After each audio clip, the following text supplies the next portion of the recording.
We're in the information age, but facts are in short supply. Reject the noise, ask bold questions, and seek the truth with FBI whistleblower and common sense extremist Steve Friend. This is the American Radicals Podcast.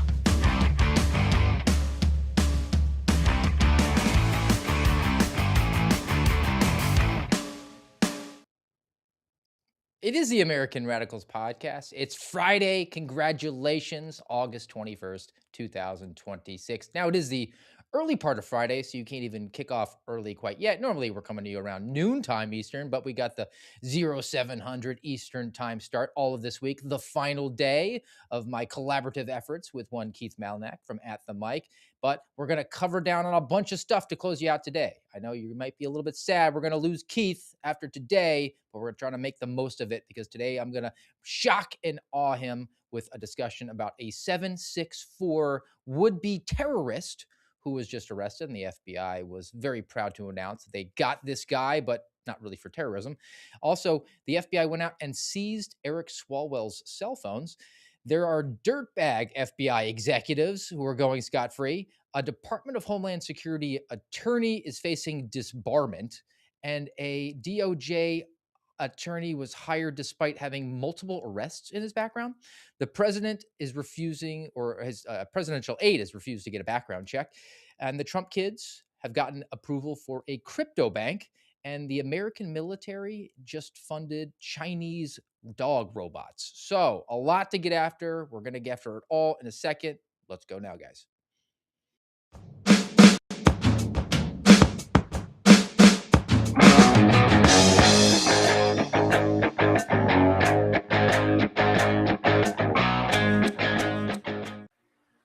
And as was the case yesterday, I think we had some mic problems 2 days ago. They were rectified yesterday, but as the ones and the zeros like to mess with you and I, Keith Malinak, it is always up for debate. And we're going to be responsive to people in the chat on Rumble and YouTube and X. If our microphones are not simpatico, just let us know and I'll try to make the necessary adjustments. On a Friday, closing out the week, it's been fun with you all week long, but I'm going to do what I really like to do today, and that is dunk on my ex-girlfriend over at the FBI. So strap in, my friend. Are you ready to go? Let's go, man. Let's do this. Well, I'm not really an anniversary guy. I'm one of some people are like all dyed into, on this day in history and the way that history repeats itself and it rhymes. Look, I got married on November 11th, 2011. So I only got to remember like one number. 11, 11, Nice 11. So job. even in the throes of dementia that will inevitably come, hopefully decades from now, maybe if I have to get a tattoo, like it'll just look like, hash marks on my arm.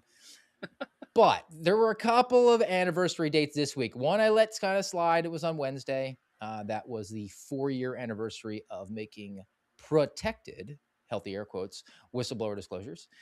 That would have been on Wednesday, August 19th. But today is a 1-year anniversary of something where it was sort of perceived to be the bookend to that ordeal, that trial and tribulation. And that was August 21st, 2025, last year. The FBI director, Kashyap Patel, put out a social media post breaking agreements have been reached with 10 FBI whistleblowers and counsel to include a combination of back pay, security clearance, and reinstatement. We greatly appreciate, here's your MAGA land acknowledgement, at Real Donald Trump, commitment to transparency and accountability. Thank you to Chuck Grassley for working with us to make this happen. And at present, it has 1.5 million views. I think you were amongst those viewers because you reached out to me afterwards, Keith, as an update 365 days later. Now, maybe I'm a little bit unique because I guess I was sort of reinstated for 6 days and then immediately removed. There are currently, the best I can tell, either 3, perhaps 4, who have actually been reinstated 1 year later. And one of those individuals has not even received back pay. Oh, gosh.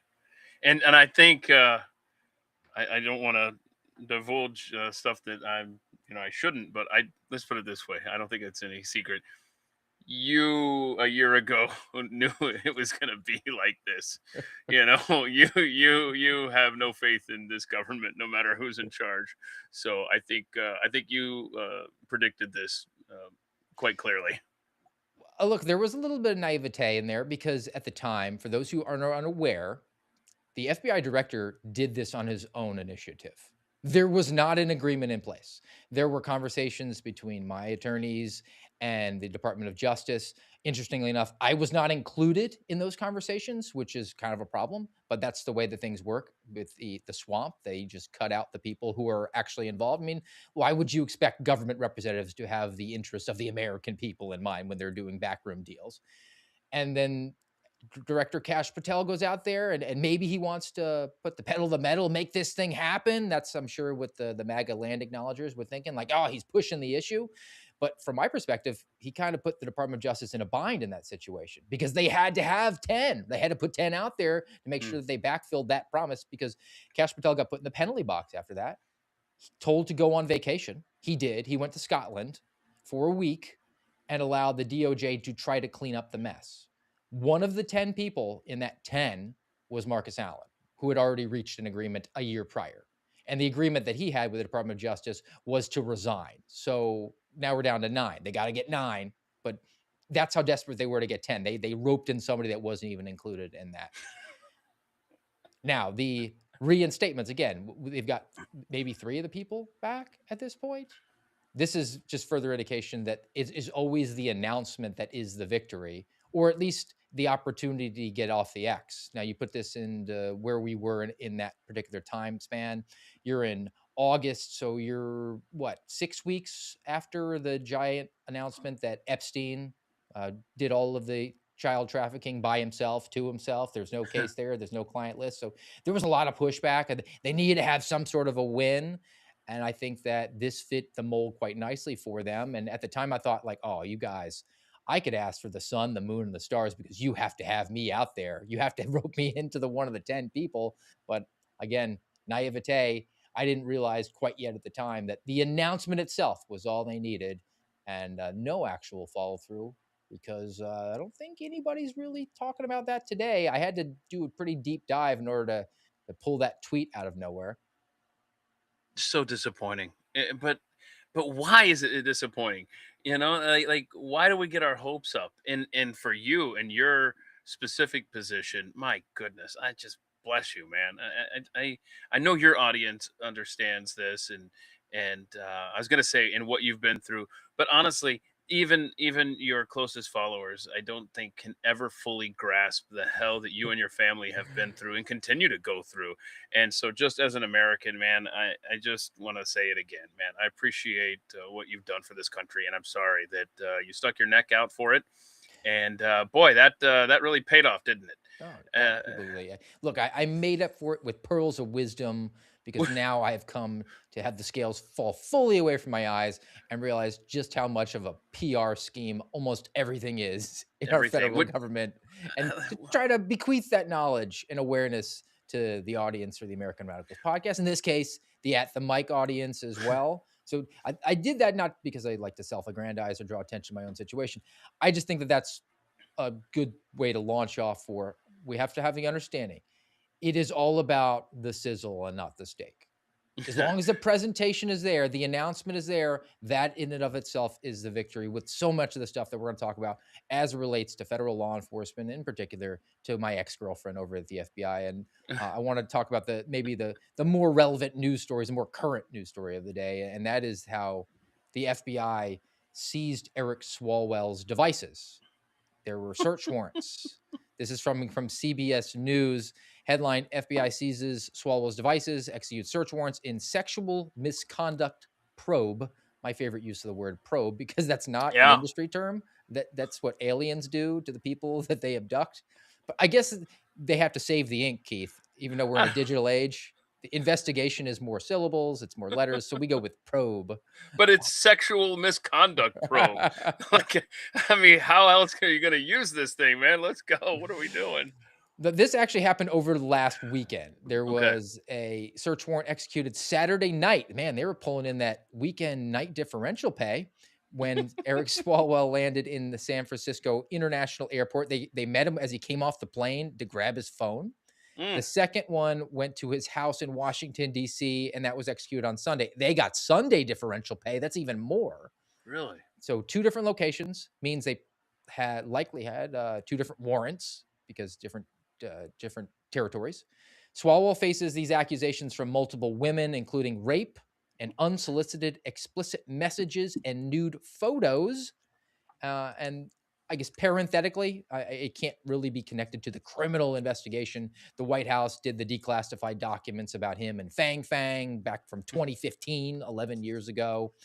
And I want to actually, before I get your thoughts, bookend it with my favorite portion of this piece, which again comes from CBS News. Sarah Lynch out there. I have a little bit of a relationship with her as a journalist. Try to be a resource for her. I try to be a resource for everybody. You don't really care who you're from or your political leanings are. As long as you like to ask me about my ex-girlfriend, I'm an open book.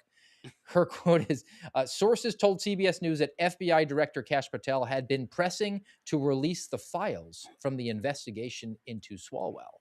That's the Fang Fang files, which is troublesome. Not because I have any love lost for Eric Swalwell. I think he's a dirtbag politician who all evidence leans towards is abusing women and may have violated national security secrets, put our national security interests at risk because he couldn't keep it in his pants with Fang Fang. But why is the chief executive of America's premier preeminent law enforcement agency that is funded by money that is stolen, I mean tax from you and I, to the tune of $11 billion a year, why is he pressing to declassify documents from an 11-year-old counterintelligence probe that had no criminal ramifications? What investigatory benefit? What sort of an asset would that be? Or is it just we're going to besmirch the reputation of a guy because I can in my position of power, which to me fits quite nicely with the definition of government weaponization, which is, I think, why we elected Donald Trump president to get rid of. Man, I don't know where to begin with this because I'm still back at the opening segment there because I mean that's what you were a whistleblower for. I mean that was what you came out to say. Hey, the government is being weaponized against J6ers, which leads me to believe the way that the government is going after Eric Swalwell. Maybe he was there at the Capitol on January 6th. Maybe he was a J6er, but no, they are. I mean, that they're tracking down him and his cell phone as if he were. Um, I mean, you're right. It's it's very interesting. Is and I want to ask you: do you think that this only ask questions you know the answers to? Do you think this government is so hard up for a win? The FBI under Kash Patel is so hard up for a win that we're like, all right, so what do we got? What is our base? Tell me what they really despise. I don't know. Let's see. Well, they don't like taxes. That's not good. What else? Well, they don't like government spending. Well, we taught them to love that. They don't like that Eric Swalwell guy. Yeah, yeah. What can we do on that one? Do we have anything on him? And it's interesting how why are we doing that? Are we in the shadow of the election now? And it's like we got to have a win for the right. Is that what's happening here? Because you make the point very astutely that it's not a federal thing. You know, like why why are we doing this right now? It's there's no jurisdiction here for the FBI, correct? Objection, leading the witness. My bad. Well, I guess you could treat me as a hostile witness. You're cross-examining me here. You're allowed to do that within the rules of the court. Yes, that is exactly it. And this is what I think a lot of people do not grasp because of pop culture. You watch TV shows, you watch movies, and they portray the FBI one way. And the FBI is very happy for that portrayal because it creates this false illusion of what the FBI's prowess is, what its actual mission is, what its capabilities are, what its jurisdiction really Yeah. entitles it to do. Sexual assault, rape is not a federal crime in the Bay Area where these alleged events happened, where these alleged attacks and these assaults happened. in San Francisco. That's the location of the allegations. They're not a federal crime, really, even if they happen in Washington, D.C., and that's a special jurisdiction, special territory. Technically, everything there is a federal crime. But if Mm, there's a rape that occurs within the territory of Washington, D.C., it is addressed at a local level, like with the local DC code. The federal prosecutors have to prosecute it, but they don't prosecute it at the district court, which is like big boy court. That's the federal court. They do it at the superior court, which you would think of as like your local county court. That is not a federal crime. There are mhm. a very finite amount of times where sexual assault would be within the FBI's purview. It would be like if it happened on a cruise ship, if it happened on an airplane that was in the air. If it's on the ground, it's not an FBI case. It's technically like an air marshal's case. It gets really weird. If it happens on an Indian reservation, if it happens in a federal building, like the allegation that came out about Joe Biden, that he had digitally sexually assaulted an aide in the Capitol building. That's a federal crime. Now, the Yeah. Capitol Police would probably pick that up, but they don't really have an investigative arms. Again, it's pick your agency that would investigate, but it's a federal crime. But if there was a rape that occurred in San Francisco, that's San Francisco PD's jam, which gets me kind of scratching my head because the FBI executed search warrants for Eric Swalwell in Washington, D.C. and in San Francisco. And according to CBS News, it's in connection to these allegations, which means there has to be information or an allegation that a federal crime occurred that would create enough probable cause for the FBI agents to swear out a search warrant in front of a federal judge that would give them the authority to seize his devices. So there could be things that we don't know about that we're not privy to. But what CBS News reporting here is that it's connected to these. So I don't know the federal crime for this, unless they're going to try to jam a square peg into a round hole and say that he sent messages to them that were in some way cyber stalking. That's the furthest you could stretch. But from my understanding, these women were in kind of consensual-ish relationships with him, and even if it was, say, a harassment, it has to be repeated. And there has to be an effort from the women to say, hey, knock it off, stop it. And then he just disregards that and keeps doing it. Now, that evidence might be contained within his devices. It might be there, but the very just simple allegation, I don't know if it gets to the threshold of probable cause. I think that they have stretched the bounds here really far, or they're maybe the sources talking to CBS News are saying it's in connection because they're actually trying to find a hook to get the federal government involved in these sexual assault cases, but they're using a backdoor way to do it. And they're saying, well, it's actually connected to a federal crime that has nothing to do with the sexual assaults, which kind of puts you in the camp of, we have our man, let's find a crime. Yeah, and see, and that's where I want to give you a lot of credit, and your audience has already recognized this about you. I see the Eric Swalwell headlines and little blurbs here and there over the last few days, and I'm like, good, f that guy, you know. Like Steve's like, now hold on a second here, you know. Let's look at the Constitution. Let's look at the rule of law, and then you got me over here going, nah, f that guy.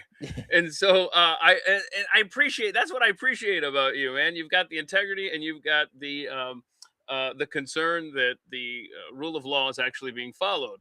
Whereas again, I'm in the camp of, it's Eric Swalwell. You know, it's get Al Capone for tax evasion. You know, Yeah. so it is going to be very interesting to see how this plays out. So I have got a question for you as you're going through this story, because I think I know the answer, but I'm not sure. And I appreciate your perspective here. So if they're doing this investigation, regardless of what justification they're using for seizing his phones and all this other good stuff, if they find evidence of his dealing with China or what have you, and there's some treasonous allegation again, and the chances of that existing on a phone now, considering that was a decade ago, are pretty slim. He's probably had about 8 different cell phones, at least if he follows the timeline that I do with my phones always breaking. That was probably several phones back. But I mean, they could then pursue that if while investigating this, they uncover that, right? And before you answer that, my question really is, if they don't have a good angle to make this into a federal thing, that doesn't stop the fact that, oh well, sorry, Your Honor, we thought we had a federal thing here, but we really didn't. But hey, check this out. Or does that completely negate advancing the ball into that arena? Does it make it, I don't even know what the phrase is, the legal phrase is, but does that make it evidence that you cannot pursue? Well, if they uncover evidence of a crime that's not a federal crime, but say violates the state crime, there's nothing stopping them from sharing that information with a local district attorney to bring forward judicious prosecution against Eric Swalwell.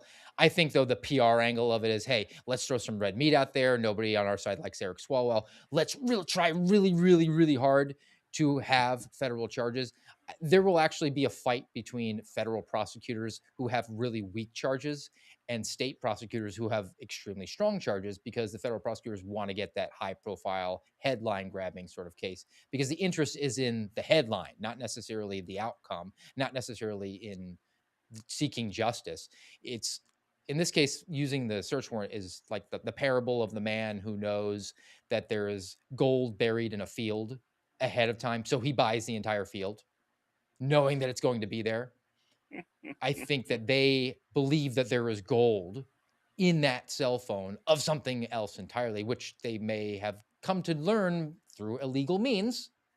So they're going to have cover for action and say, "Oh, it's connected to these allegations in this Yeah. probe," and then they dig deeper into it. And it's like, "Oh, wouldn't you know it?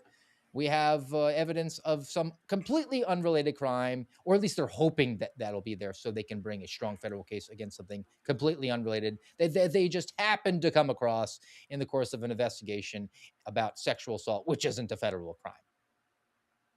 It's going to be interesting to see how this times out with election day too. If Mm. that's going to be an even bigger headline as people go to the polls, are is the right going to finally get someone in handcuffs of big stature like They an got Eric John Swalwell? Bolton. Oh yeah, that's good.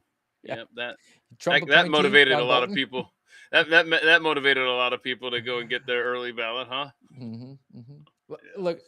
it's headline grabbing. I think that a lot of what we get is the sizzle and not the steak, because frankly, people are misinformed about what it is that our federal law enforcement is assigned to do, what it's capable of doing. But also, like you said with Swalwell, you're kind of like, F that guy. And there is a huge example of this that I cover down on, I'm trying to be consistent on, and that is with this misrepresentation of the terrorist threat that is 764. Now, I got to do the land acknowledgement, throat clearing. These guys are pedophile dirtbags who I don't want to hang out with. They're not terrorists, though. And there are administrative reasons, bureaucratic reasons, and also public relations reasons why they have been elevated to the threat level. And nobody feels bad for them because they're pedophile dirtbags who probably should go into a wood chipper feet first so we can hear them scream. Hmm. And here's the latest example. Whenever I see these, immediately my alarm bells go off, and I have my sources that give me the court documents, and I'm right 100% of the time. This is the post from the FBI. This was a couple days ago. Case update from FBI Nashville, which is it's the second newest field office. They consolidated Knoxville and Memphis into one location.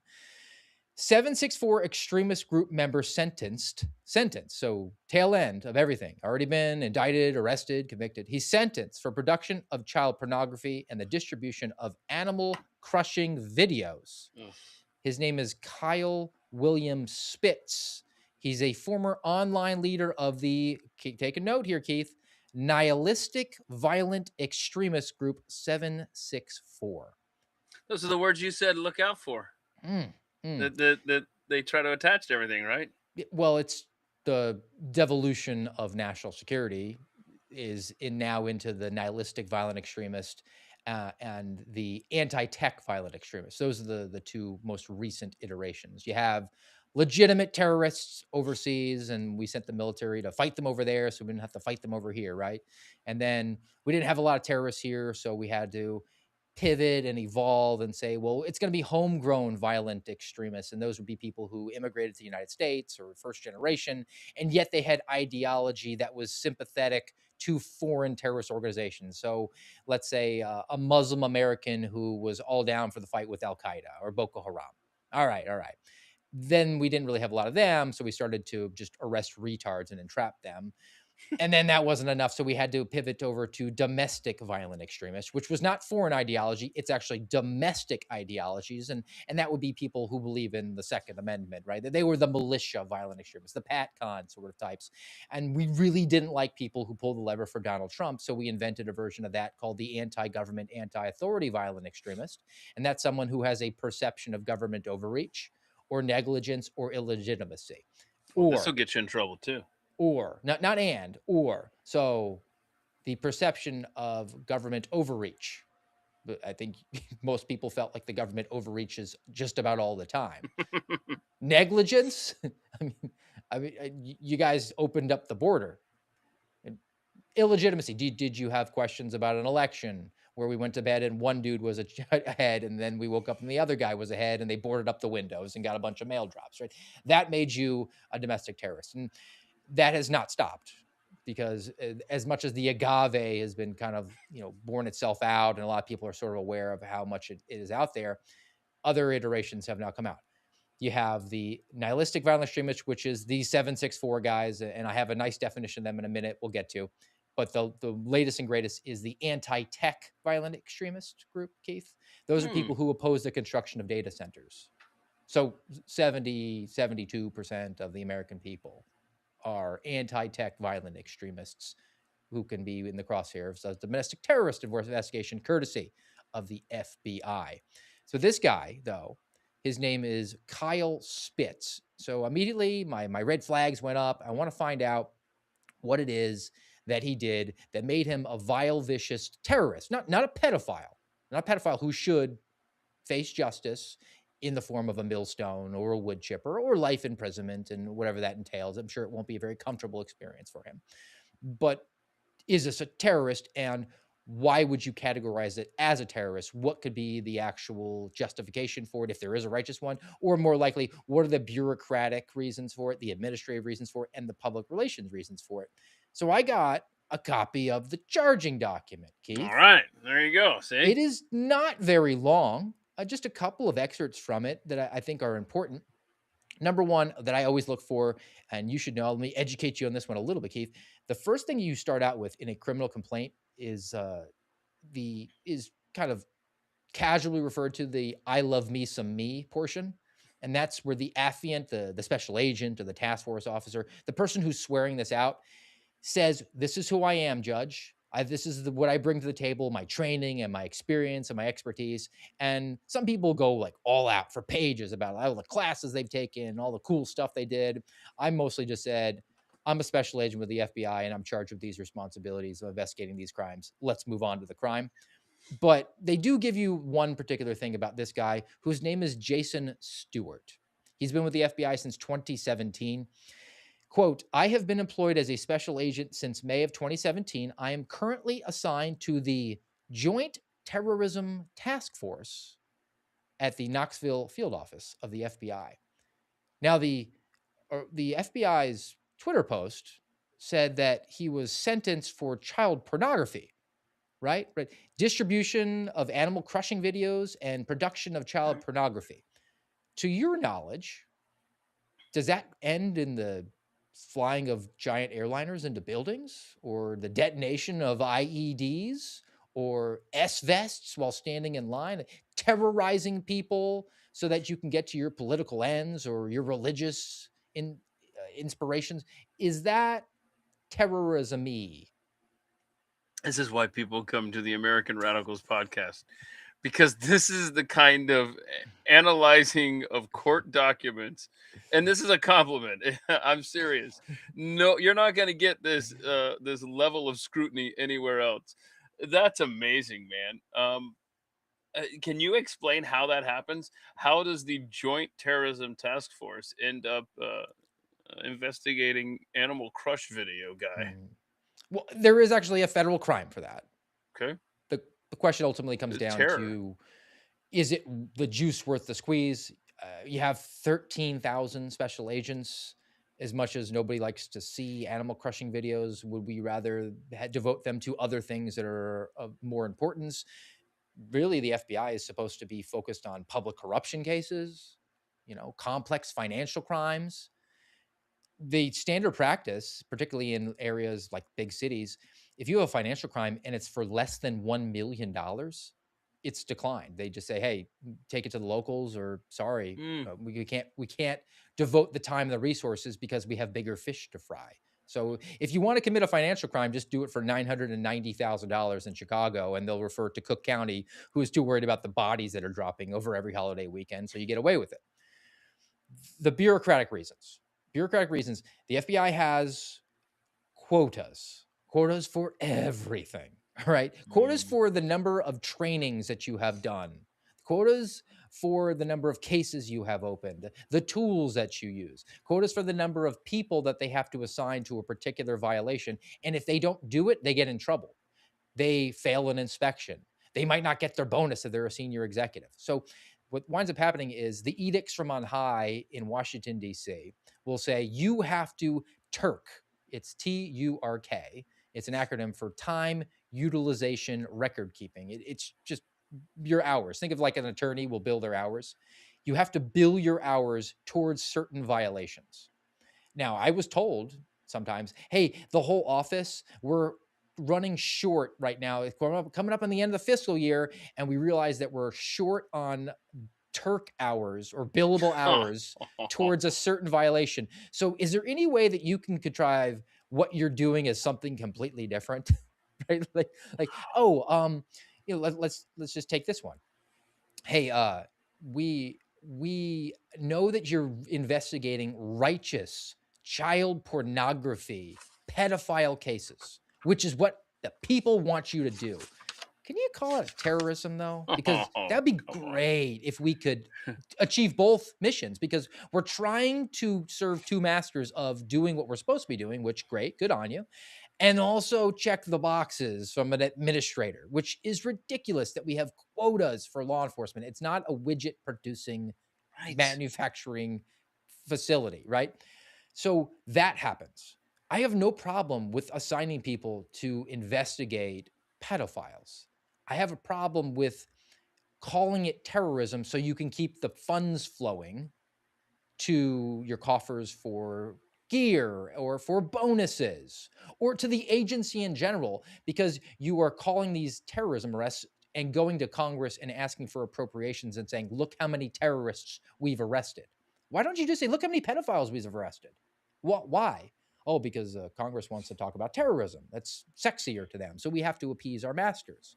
So that's really the bureaucratic reason for it. And then the public relations reason for it. Nobody's going to look at the court documents like I do. Like I'm trying to make the American Radicals podcast audience look at whenever I see these. Very few people are aware of this. Like, what is it that this guy actually did? Does he deserve to go to prison? Probably. Yeah. Yeah. Does he deserve worse than that? Yes. Is he a terrorist? So the actual circumstances here, and I try to keep it relatively family friendly. I'm not going to be very graphic with it. February 10th, 2024. 2024. This is 2.5 years ago, during a different president, during a different attorney general, during a different FBI director, during a time when it was FBI Knoxville, not FBI Nashville. I see Okay. that. Okay. A federal search warrant for this guy, his Apple iPhone, was issued in the Eastern District of Tennessee. Spitz's iPhone contained thousands of iMessages between him and the victim, who they call minor victim one, to protect this little girl's identity, between July 2023 and October of 2023. So this dirtbag was doing this years ago. The minor victim one, she was interviewed by what's called a CAFI, CAFI, child abuse forensic investigator. That's a specialist position. There are agents that do that, and they travel all over, and they know how to interview the child victims in a certain way. I've had to call them. They've come in to interview my child victims. They put an earpiece in, and you can say like, "Hey, dig into this, or hey, ask more about that, because they know how to speak to the kids better than you. I would be kind of like a bull in a china shop, be like, tell me your Yeah. secrets. So the caffey winds up talking to her, and they put everything together, and they realize that the minor victim had been in these conversations when she was 12 years Oh old, my gosh. and he had asked her to produce some self-harm videos and some CSAM, some child sexual abuse material. So he's a pedophile, he's a dirtbag. But I have one more thing I want to get to before we can kind of rotate off this, because this is the press release that came from the Department of Justice about this guy, Spitz. It says Spitz pled guilty to 2 counts of production of child sexual exploitation material, 1 count of abetting the distribution of animal crushing videos, and 1 count of possessing and accessing with the intent to view child sexual exploitation material. The DOJ remains vigilant against the threat of nihilistic violent extremist networks like 764 that operate within the US and around the globe. So we have this guy sentenced for kiddie porn and animal crush videos. That's not terrorism. And this, it actually wasn't in this press release, but I pulled it up from this is normally the standard template language. And just to kind of move off this is what I want to finish it up with. Keith, you asked me a leading question before. Let me do that. I'm going to treat you as a hostile witness. No, cool. This is the template language for these nihilistic violent extremist groups, particularly 764, that the DOJ and the FBI love to use. All right. NVEs, nihilistic violent extremists, both individually and as a network, systematically and methodically target vulnerable populations across the US and the globe. They frequently use social media communication platforms to connect with individuals and desensitize them to violence, among other things, breaking down societal norms regarding engaging in violence, normalizing possession, production, and sharing of CSAM and gore material, and otherwise corrupting and grooming these individuals towards committing future acts of violence. Now, my leading question to you is there an organization that you've become aware of via your Oh no. friendship to me that seeks out vulnerable people online and grooms them to engage in violent activities that they were not predisposed or capable of doing, but for the grooming of that organization? Yes, I think there is such a group, and their initials are FBI, Your Honor. Holy You crap. are correct, sir. I have no further questions for this Oh, witness. but I do. Can I ask you one quick thing here? Because it's pretty important. You went through. Uh, is it the bona fides or is it the bona fides of Jason Stewart, the agent, the special agent that wrote up this report? I love this and me. Sounds better. Let's go with that. Okay. Well, this guy. Do you have to put a cover sheet on these reports, or do you just hand in your assignment? Like, Just hand it right in. really, you don't have to take the time to put like a cover sheet on those. Oh, I'm just curious. Yeah. Trying to They figure out. historically, these have been open records. You just have to have access to the court documents, and you have to pay for them sometimes. So my source runs an organization that pays for these documents, and he gets them for me. The only time that they have had an anonymizer for these sorts of cases, terrorism cases, to protect the identity, was J6. I swear. And just for those of you that are tuning in here and may not know this about Steve Wren, what he was a whistleblower for was he saw the weaponization of the government against those that would just uh, um, uh, protest their government on January 6th. Thought, hey, maybe we should investigate some more serious things instead of grandmas that were in the wrong zip code on the wrong day. That's accurate, right? I just want to make sure because I still think that some people aren't aware of what you were trying to throw the red flag up for. That's one of the elements that makes me a crybaby by today's standards, per former co-deputy director of the FBI for 292 days, Daniel Bongino, and the great Julie Kelly, who's now come out and said that the J6ers were crybabies and grifters. Just saying. I swear, man, don't get me. Integrity is only a problem if you got it, Keith. Let me before we move on here. You just led the witness to out the FBI as this crap organization. My words. I'm not saying those were your words, that entraps very vulnerable portions of our population into crimes that wouldn't have happened otherwise if not for the complete creation of the FBI. But my question to you is, please tell us all the fun fact about um, domestic terrorism. What percentage of domestic terrorism cases only exist because of the FBI instigating them? I think it's broader than that. It's all terrorism cases.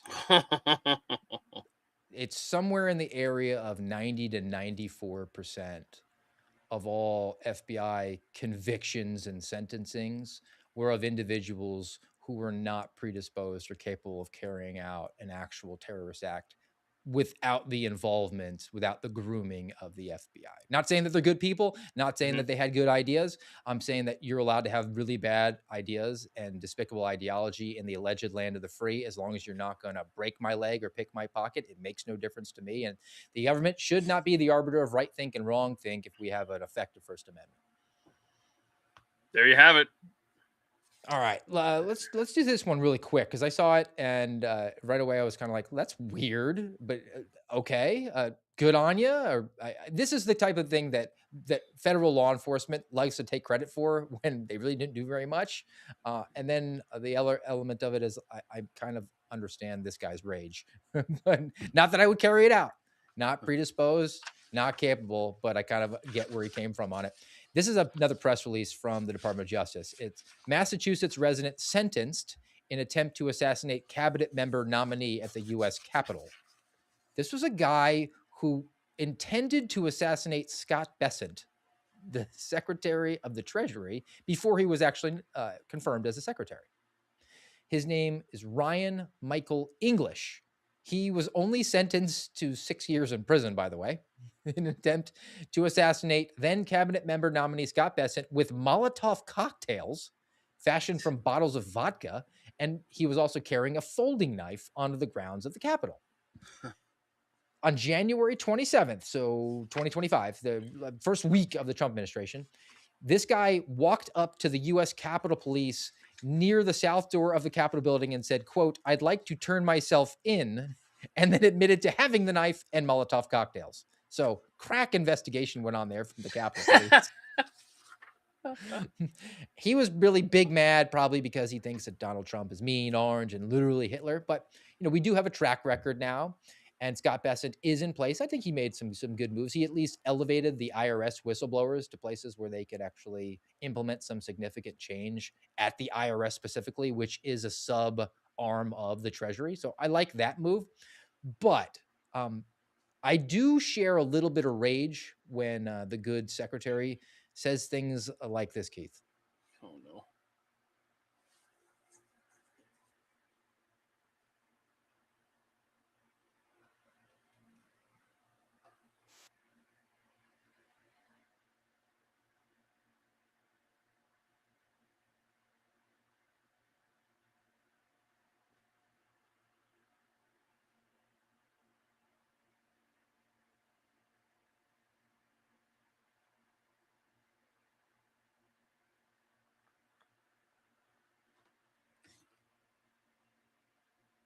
So the 40 trillion with the T, tango, we could just grow our way out of that with tariffs.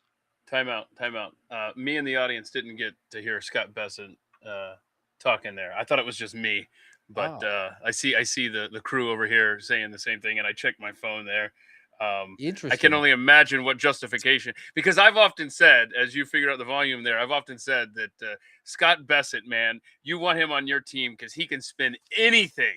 I can only imagine what he was spinning there if it related to the over $40 trillion in debt. I'm sorry. Um, Well, Goodness. I don't know what the problem is. I won't mess with it. He said that the American economy can grow its way out of a $40 trillion debt.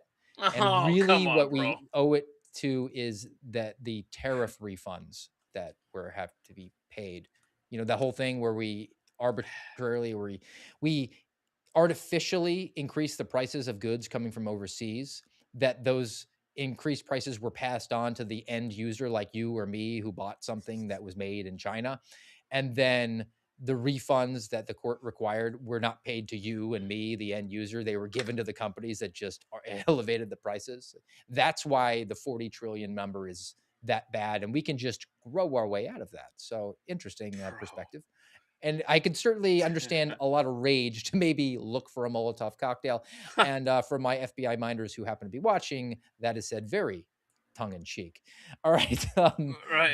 Just real quick, I want to point out that today at 3 p.m. Eastern on my live stream over on X, I'm going to break down which party is in power, has been in power for the most accumulated debt as far as president and Congress. Do you have any guesses, Steve? You have any guesses? You want to try to guess which party is responsible for the majority of that $40 trillion in debt?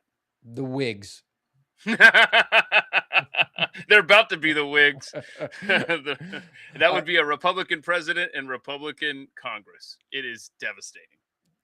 Well, I said that Scott Bessent has done some good things, Mhm. and over at the IRS, I think this is actually an objectively good thing. Um, and I also have further confirmation that because CBS News is incredibly upset about it. Gabe Kaminsky, Sarah Lynch writing here. I actually have comms with both of these people, which is interesting. Just the arm of the multiverse I happen to be in 4 years after making whistleblower disclosures. The headline here is IRS proposal would force nonprofits to disclose fraud or terrorism convictions of their leaders. Right? Convictions that would have to be reported include providing material support to terrorists, fraud, money laundering, securities fraud, tax evasion, theft, and any civil judgments from the Securities and Exchange Commission or state securities regulators enforcements. It's expected to relate to anything that's happened just in the last 10 years. So if it's way, way back in the history, you don't have to report it if you happen to be on the leadership of a nonprofit. Now, the justification for this, I think, makes sense because it's not forcing these organizations to identify the individual person, to out the person. They just have to say somebody on our leadership has been convicted of providing material support to terrorism.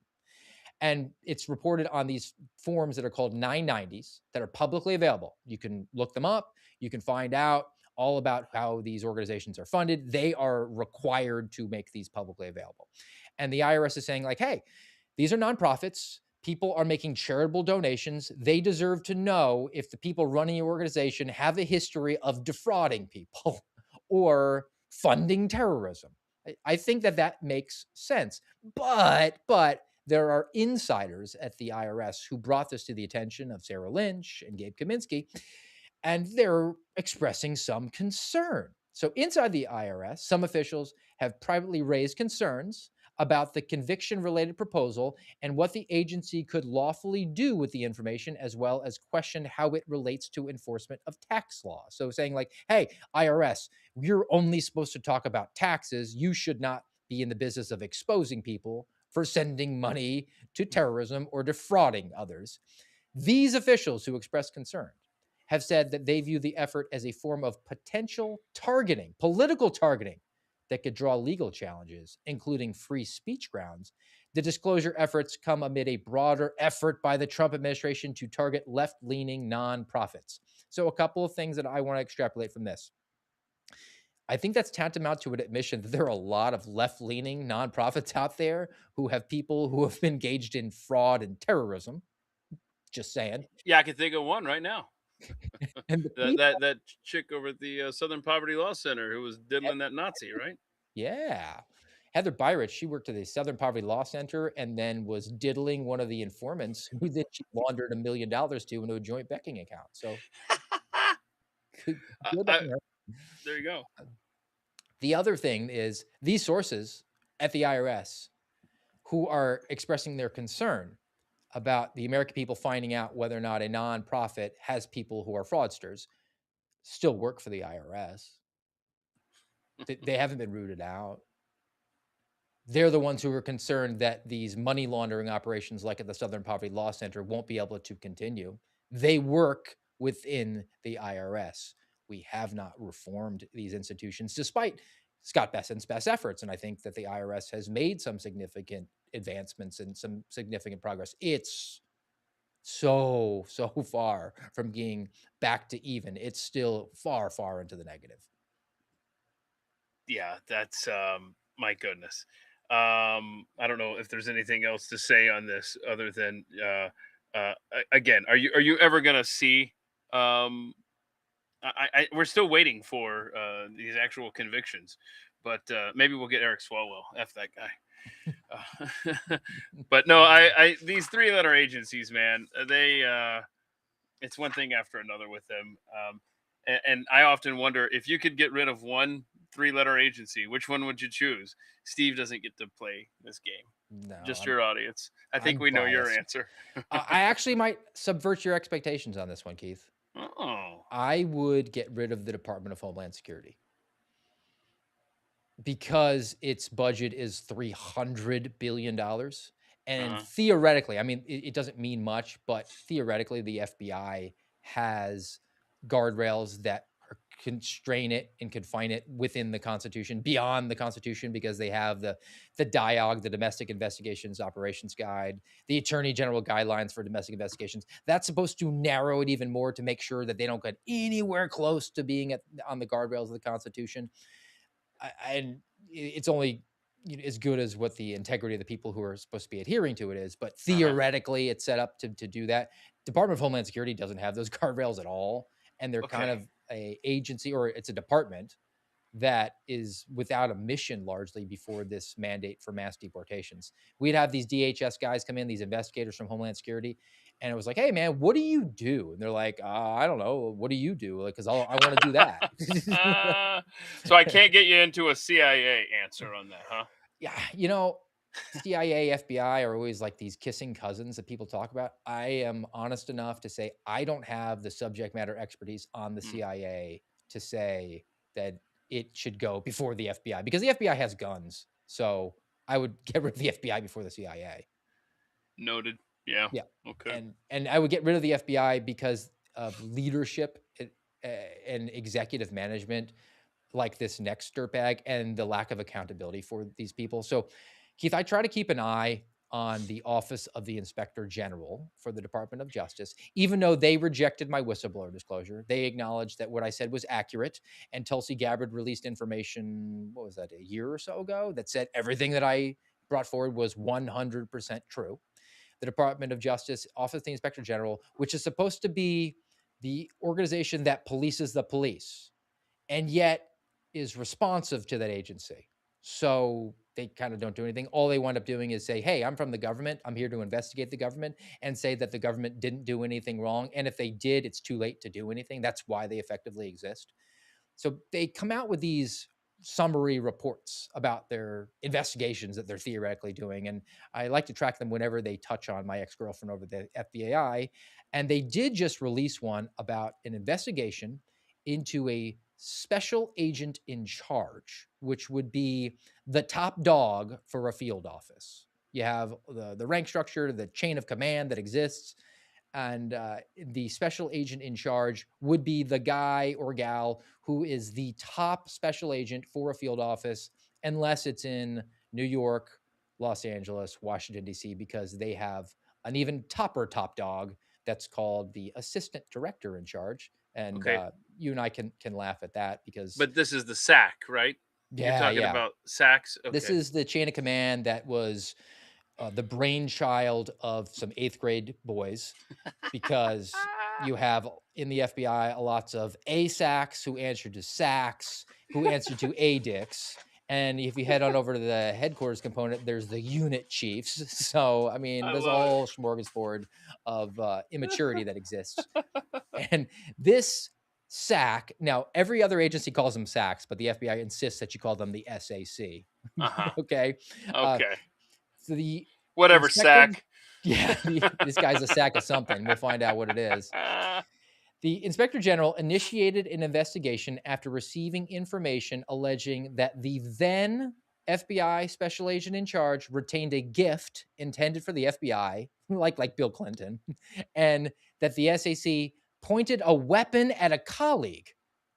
The Inspector General did not find that the special agent in charge intended to retain the gift, but found that he violated policies regarding the acceptance of gifts. So he accepted a gift that he shouldn't have, but he promised that he wouldn't. I don't know. I don't really care about that. I'm more concerned about pointing a firearm at a colleague.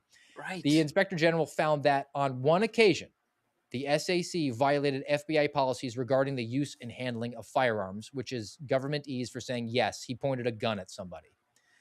The IG, the SAC retired from the FBI prior to being contacted by the inspector general for an interview. When contacted for a voluntary interview, wouldn't you know it, he declined to participate. The inspector general does not have the authority to compel or subpoena testimony for somebody who is no longer in the employ of the FBI. So this guy gets to retire, gets to keep his pension that you and I have to pay for the rest of his life. And pointing a weapon at somebody, that happens to be a crime. I don't know if it's federal. I don't know if it's state. Maybe we're back to the Eric Swalwell debate. What did the inspector general do with that information that they confirmed? I mean, they could refer it on over for a criminal prosecution, right? They completed their investigation, provided the report to the FBI for any action that it deemed appropriate, and federal and state authorities declined to open up any criminal investigation on this piece of trash. That is the person who runs the field office. Seriously, what did John Edwards, remember when he used to say when he was running for vice president with John Kerry, there are two Americas? There are two Americas, not the way he was saying, but it's those that have these connections that are involved in any way, shape, or form with the federal government. Well, that's not right, because then you would have been treated much better than you were. So maybe I'm wrong about this analogy, but I mean, this is the kind of stuff that pisses us off, man. I mean, they're not held to the same standards we are, and it's just going to get buried. But I think we should go after Eric Swalwell, though, if you're the FBI, because F that guy. Well, if you go after Eric Swalwell, it ain't no fun when the rabbits got the gun. You know who they're going to go after now from the other side when the pendulum swings back? Yep. It's going to be this gal, Natalie Harp. So this is from MSNBC, because I refuse to say MS now. Headline: Trump aide Natalie Harp worked at the White House without a security clearance for a year, right? So she's, I don't know, the new boogeyman or boogie woman, Natalie Harp. She's called the closest aide to the president. I think she's actually the person who types out his tweets. She declined multiple times over more than a year to seek a routine security clearance normally obtained by staffers at the West Wing. After concerns mounted among the White House counsel's office and security officials, the president himself intervened. Trump intervened, and Harp in recent months filled out the form to launch a formal background investigation to receive a clearance. Harp is known to deliver to the president troves of printouts, including favorable coverage, positive poll numbers, I can't. and from Stop. questionable sources, and messages of Trump confidants and those who want to be trying to get his attention. So that's MSNBC editorializing in their big J journalism piece, which is funny, and I like to talk about it. But security clearance, it kind of hits me a little bit. When Kash Patel announced that FBI whistleblowers are going to be reinstated, and I had a signed agreement after he went to Scotland where I had the DOJ over a barrel because I was naive enough to think I had them over a barrel. They signed an agreement. I said, yeah, Steve, we're going to bring you back. 30 days. We're going to get this done in 30 days. I mean, we can't stop sending warheads on foreheads in Persia in 60 days. I don't know why I thought that they could get this paperwork done in 30. But the agreement was, we're going to reinstate your security clearance. And then they had to go do a security background check on me, which they couldn't get done before they brought me back in December to fire me.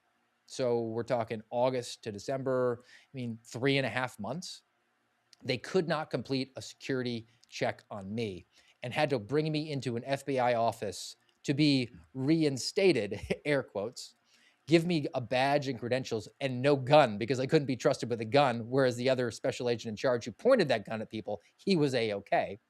And they said, you don't have an active security clearance. We have to escort you around the building at all times. In fact, you can't have a workstation. You can't have an email. We're going to give you a vehicle, but you can't gas it up because we can't trust you with a charge card. So security clearance is kind of a big deal. And this isn't actually the first instance where there's been these insinuations about high-level people within the executive branch who got some dispensations at least, or got extended periods where they didn't have to do a background check. Now, why wouldn't she do a background check for a security clearance? Are there problems that it might come out about her? Perhaps. It doesn't make any sense. Dan Bongino didn't take a polygraph when he went to work for the FBI. He got a dispensation for that. That's part of a background check. They just said, oh, yeah, he's good. And he wasn't the only one. You had the assistant director for the congressional liaison, Marshall Yates. He didn't do a polygraph, didn't have to do a lie detector test in order to get into the FBI. He was a staffer for Tom Massey, who was one of the guys who was investigating the J5 pipe bomb case and then moved on over to work for the FBI, even though he hadn't gone through the academy, was considered an assistant director and a special agent. He was a liaison who then tried to put the kibosh on the J5 pipe bomb case and then resigned to be closer to family because he was just burned out after a year, like Dan Bongino was, from having to live in a luxury apartment in Washington, D.C. and go to work in an office for 292 days. That really burned him out. So Marshall Yates similarly got burned out, and then he went immediately to work for the Heritage Foundation. Just I want to know if two Americas. Dan Bongino could pass a polygraph test today on what he experienced at the FBI. Look, just an aside. The struggle was real. The struggle was real, right. Keith. I mean, That's right. He went to the office and he had to stare at those four walls every single day. I mean, and he could hear the toilet flush when Kash Patel. If you had to hear Kash Patel sniffing all day long, like, it really might cause some trauma. But didn't he say that? One of them said that they could hear the toilet or something from their office of the. I don't know. But this Natalie Harp situation. I mean, I don't know what to think about this chick. I don't know if this is just something that is silly that'll blow over, or if this is okay. First of all, let's back up. Before we talk about Natalie Harp, can we all agree with the premise that Donald Trump likes people around him that are A, attractive, and B, agree with him? Yes? No? Yes, yeah, and preferably blonde. Right. He likes blondes. He likes attractive people. I meant that universally, right? Oh, yeah. And he likes to be affirmed. And it sounds like Natalie Harp fits that mold perfectly. Did I see? I printed it up and haven't had a chance to read it. I saw a headline of her brother said this isn't the first president that she's written letters to. She just got lucky this time. She was infatuated with George W. Bush too. Yeah, so I mean, this is her thing. Congratulations to Natalie Harp. But where it becomes an issue, I mean, the president can surround himself with whoever he wants to. That's his prerogative. It's his staff. But it's like, is it affecting other people's workflow? Is it affecting national security? As you just stated, there's no security clearance or anything. And since I'm just going way off tangent here, and you can pull it back as you seem fit, just one last thing I want to put in here. Do you think that her presence, or there's anything with her, this is just conjecture, has anything to do with Caroline Leavitt leaving? That's an interesting dot to connect. I hadn't done that. Maybe her elevation, but I don't think that she's equipped or has a skill set to be a press secretary to maybe replace Caroline Leavitt, but maybe replace her in the eyes of Donald Trump as being, well, that's a relatively young blonde woman who gives me all the affirmations that I like in the world. Perhaps that role she's going to fill in if Caroline Leavitt was doing that. Caroline Leavitt's a completely different thing because, look, she's a mom, or she's a two-time mom now. It's not like she's a brand new first-time mom. And she's a little bit younger. And it was really disturbing to me that she immediately came back to be a press secretary when she should probably be home and going through the bonding period with a new baby. She was gone for a couple months. But to say nobody else could do that job is kind of like, come on. And now look, maybe she honestly felt that way. I think the best way to message her departure, and I think she's getting out because she sees the inside polling and is like, I got to cut bait. And I want to have a future prospects in another administration or something to that effect. But if she really wanted to come across as authentic and having left for the right reasons, it would be, I came back. I realized that my true duty was to be home and connecting with my children. And I want to course correct because mea culpa. and I'm just going to go do that. I would believe her in that situation. But if she said that, that would preclude her from getting her Fox News job, which she'll probably have before the midterms. Or it could be a case of look, I was unknowingly on the decoy plane and my life was at risk with my two babies The back home, decoy and Natalie plane. Harp was on the real Trump plane out of Turkey.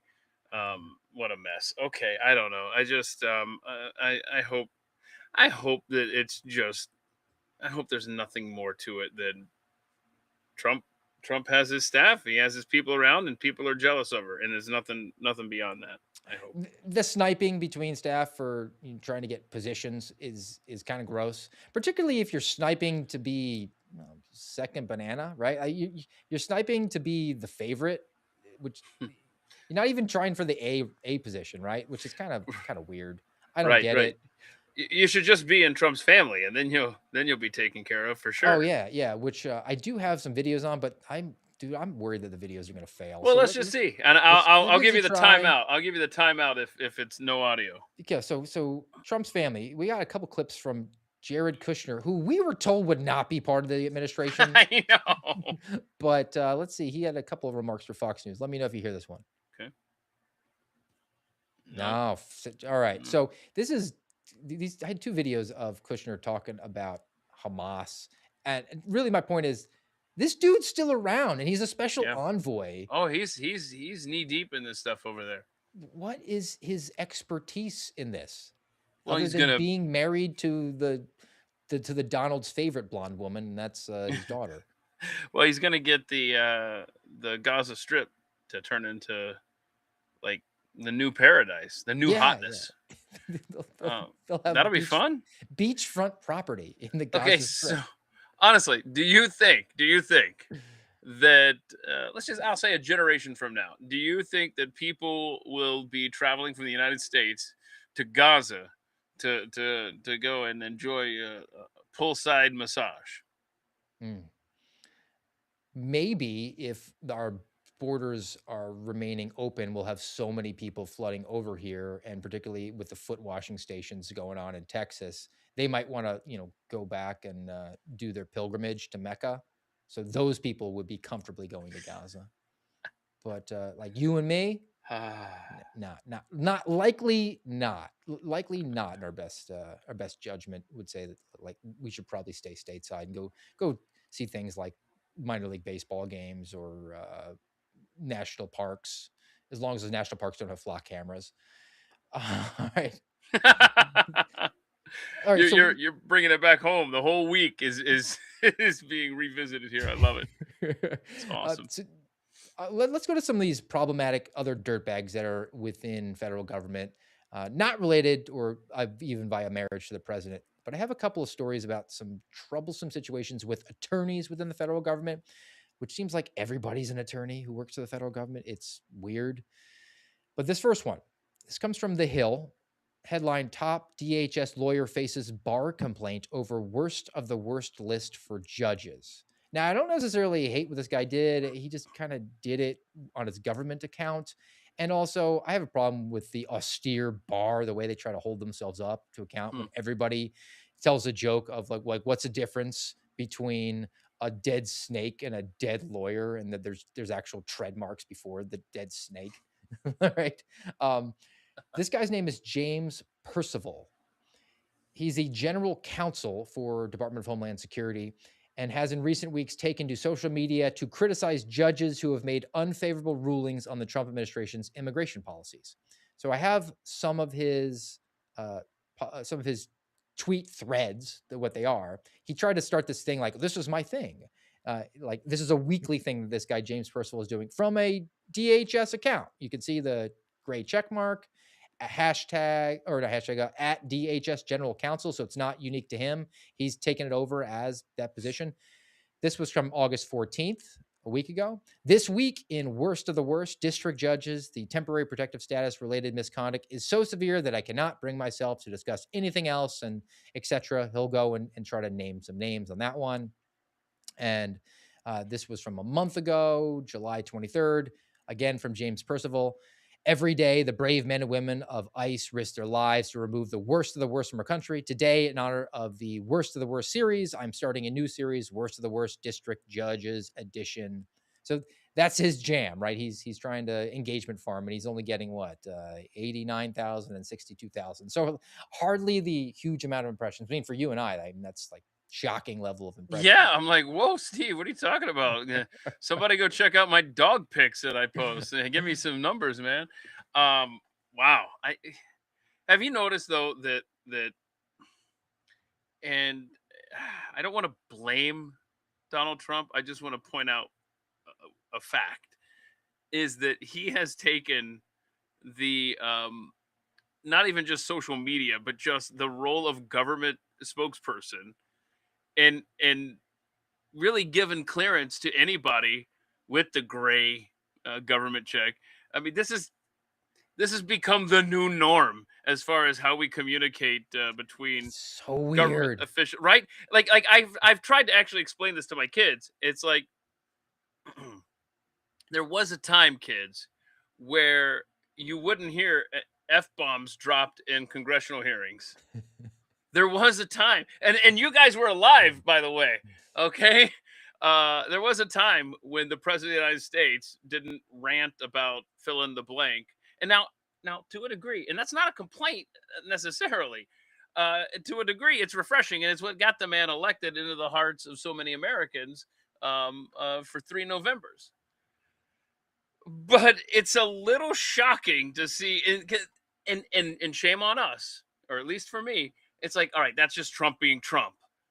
But when you see other government officials doing stuff like that and communicating like that, you're like, no, that Trump's got the market cornered on calling out the public officials or what have you like that. Let the professional tweeter do that. It's just interesting to see someone in a government role communicate to voters and to the uh, Americans like that. Yeah. We're in this process. I don't think it's completed yet, because I think Donald Trump was maybe the OG of being this terminally online figure, the troller in chief sort of role.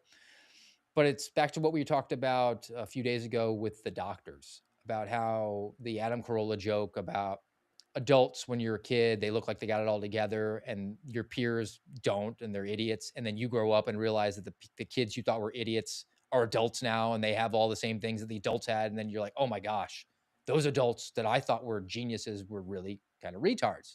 And then we made that connection finally in 2020, 2021, 2022 to the doctors. Just because they're wearing a white lab coat doesn't mean that they got their bleep together.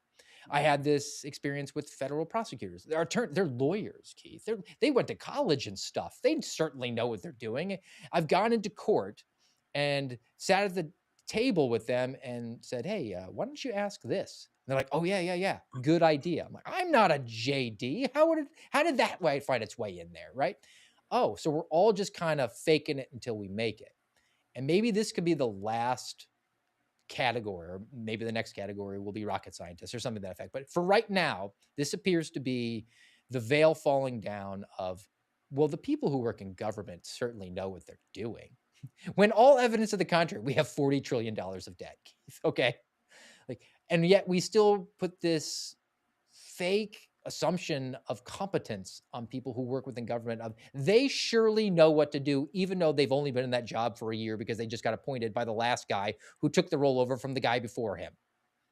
And what they do is go on to social media like every other Tom, Dick, and Harry who plays on TikTok or Facebook or Twitter or Truth Social or wherever it is that you like to go, and engages in trolling. There's no difference. Everybody is dumb. And for the longest time, it seems like because of their role in government, we thought, all right, they have this competence level, they have this maturity level, a steady hand at the wheel. No, it's not. Now, in this case of this guy, Percival, James Percival, I don't necessarily have a problem with what he's saying because I think he stands on pretty firm ground doing it. My problem is actually with this again, the illusion of competence and having some modicum of being buttoned up and having an austere role, and that is being a member of the bar, and how that can actually be a weaponized process. So this guy's an attorney for Department of Homeland Security, and for all intents and purposes, they're the big dog that's supposed to be doing the mass deportations that the American people wanted and is failing to do. But theoretically, he works for that organization. He is at risk of losing his law license because he's a member of the bar in Florida, and a bunch of leftist communist attorneys got butthurt that he was criticizing the judges who were ruling against the Department of Homeland Security on ridiculous grounds, and they didn't like to see them get called out. And there are rules in place that are going to allow them to take this guy's law license from him. So That's incredible. I mean, this because is on one hand, you could say he's doing us a service because nobody else is taking the time to critique and comb through these rulings. So, yeah, I mean, you could see both sides here. Man, that's wild though. But that yeah. there's a law.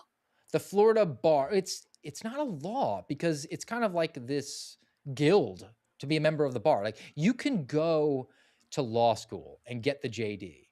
You can get a law license, but you still have to be admitted to the bar. It's like a social club. I mean, I'm a little bit out of my depth. I would depend on a lawyer maybe in our chats to leave a comment describing what is the difference. Like, can you have a law license and not be a member of the bar? I don't really get it, but it seems like kind of a fraternity Yeah, that you have yeah. to be in. So the Florida bar rules prohibit making unfounded attacks on the integrity of judges under its rules. Because again, the judges wear black robes like white lab coats. They can't be questioned, right?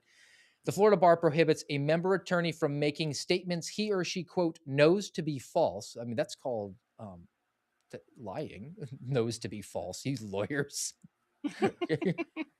With reckless disregard as to its truth or falsity concerning the qualifications or integrity of a judge. Man, they try really hard not to say the word lie.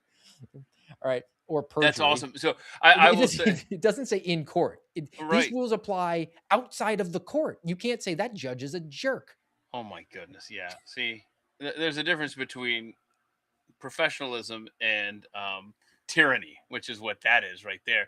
In fact, on my show, at the Mike Show, I I actually had a conversation with a guy who had a plan, a system to get rid of the bar for attorneys and judges and what have you. In fact, he was the guy who made it so that your home state of Florida now has constitutional carry.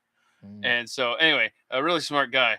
But yeah, that is a that's I mean that's a step below the weatherman needing the American Meteorological Society, the AMS seal of approval. Remember those? Yeah, oh Remember those yeah. kids? You know, you wait for the weather guy to come up. Before that, he's got to flash his little AMS seal.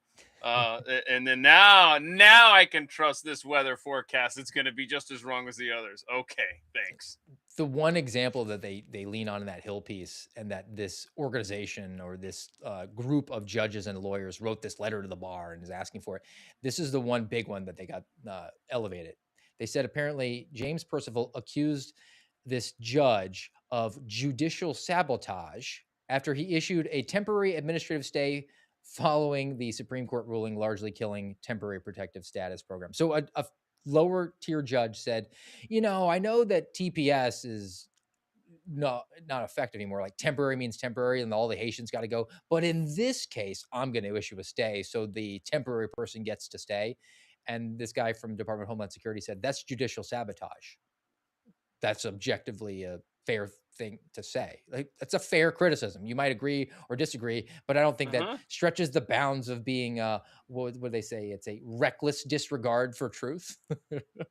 But I mean, seriously though, this guy Percival. I mean, who else? We wouldn't know about these judges, quite frankly, if it wasn't for something like this worst of the worst list. It would just be like we would hear some anonymous federal judge ruled this way and be like, ugh. And maybe if you catch the judge's name, you Google it, you go, oh, it's a Biden judge. Yeah, that figures. Sure. And then you move on. But so while the professionalism may be a thing of the past and communications with the masses, dude's doing a service too, man. Yeah, I don't really have a problem with what he's doing there, and I have a problem with how his Hey, look, he's putting his career on the line by doing it. Maybe he didn't intentionally do that, but good on him for doing it. I would, though, counter that with the next few examples of federal attorneys. And these don't come from the Department of Homeland Security. These hit a little more home for me because these are some DOJ prosecutors who have been hired despite their criminal records. So I want to go to CBS News. This is crazy. This is another Sarah Lynch story. Headline is DOJ top prosecutor in Los Angeles hires law enforcement liaison with pending battery charge in a string of DUIs. That's just one of them, by the way.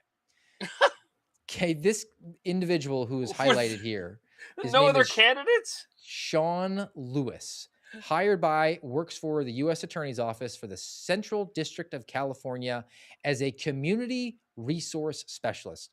And I talked to Sarah a little bit about this. She said he's like the go-between between law enforcement and the United States Attorney's Office. He's the liaison. They funnel comms one way, another through him. They need him to sort of do that. He's an attorney, though, right? He was hired even though he's been convicted for DUI 3 times: 2013, 2015, 2021. No. It's not written here, Keith. I guess this guy has the device on his car that he has to blow into in order for it to start. He has an alcohol problem, okay? Uh-huh. Currently facing charges also of misdemeanor battery, taking property in Sacramento after he repeatedly punched a man in the head and face and threw his cell phone onto the roof of a nearby building, preventing him from calling 911. As it's alleged in this, I guess this guy, Sean Lewis, had a girlfriend. They went out with another guy, a friend of theirs. And then Sean started to get really aggressive with the girlfriend. So this guy stepped in like, hey, man, back off. I don't want you to do anything to your girlfriend. So then they started to fight. He started to punch this dude and then took this dude's phone and threw it on a roof so he couldn't call police. That's what the allegation is against this guy who committed these infractions before he was hired. All right. Lewis was still on probation for his 3rd DUI conviction when he was arrested, which means that he should go back to the pokey. All right. The county district attorney's office filed a violation of probation, so that's still pending. And now we're going to get to the larger problem as to why people might be getting these dispensations for their past criminality, because a whole bunch of leftists have departed from the Department of Justice because that entire organization was infested with communists. So 16,000 employees left the DOJ since Trump took office. So they're really hard up for bodies. And they're hard up to hire people because they're worried about losing their law licenses because they happen to work for the president who's mean, orange, and literally Hitler, in the opinion of all these bars. Okay. Hold up. You said 16,000 are gone now? Yes. How many do we need to begin with? What did we start with? Do we know? I imagine that includes people who are not attorneys, some administrative staff, and some of the people that maybe took the fork, some of the people that retired or whatever. But the total number is 16,000. We don't know how many they've backfilled. And certainly you need attorneys to prosecute cases. Otherwise, you get in the situation, like I said before, where you bring a $900,000 Ponzi scheme to the attention of the United States Attorney's Office, and they say, sorry, we can't help you. We have bigger fish to fry. Oh, my goodness. Now, I have a couple more examples. I have 3 others that are highlighted in this piece over at CBS News about these federal prosecutors who have some questionable backgrounds. Todd Blanche, the new attorney general, his deputy chief of staff, Shane Hedges, pled guilty to negligent homicide in 2001.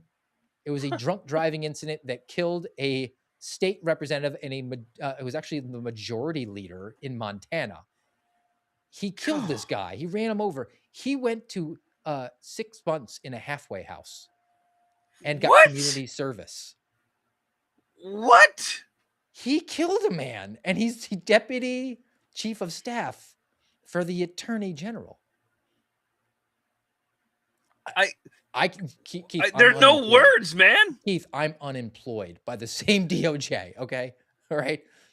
How about this? I can't even pronounce his name. Akash Singh, associate deputy attorney general. So you got attorney general, deputy attorney general, associate deputy attorney general would be like the 3rd tier down. So like 3rd in line, right? Right. Arrested for drunk driving September 2021 during the Biden administration. In a letter he received in early 2022 during the Biden administration, during the Merrick Garland tenure at DOJ, officials determined that while he had violated the law, he was ultimately an asset to the office. So they brought him back. So this is a bipartisan problem. The third one, Civil Rights Division. Civil Rights Division is largely considered, particularly on the Democrat left in this country, as the crown jewel in the Department of Justice, because they get to go after all those pro-lifers and say that you're depriving people of their civil rights to murder their baby. Last year, Civil Rights Division hired Megan Frederick. Frederick was accused of assaulting a probation officer and an IT systems administrator. The IT employee sued for civil assault and battery, and a judge awarded damages. So, yeah, she did it. And she works for the Civil Rights Division after having assaulted her colleagues in the workplace in Maryland. Just the best people. Just the best people we got. She got off easy there. I mean, there's two Americas, right? Definitely two Americas. It's one giant club and you're not in it. No, I mean, I know you're not in it, Keith, because have you opened up your own crypto bank yet?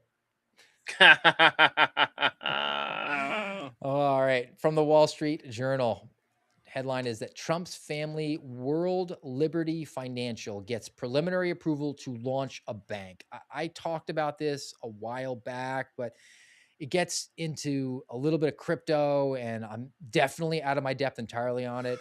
And I want to touch back on it just to give people a general understanding of what's happening here. From this specific Wall Street Journal article, World Liberty Trust will operate as a federally chartered national trust bank.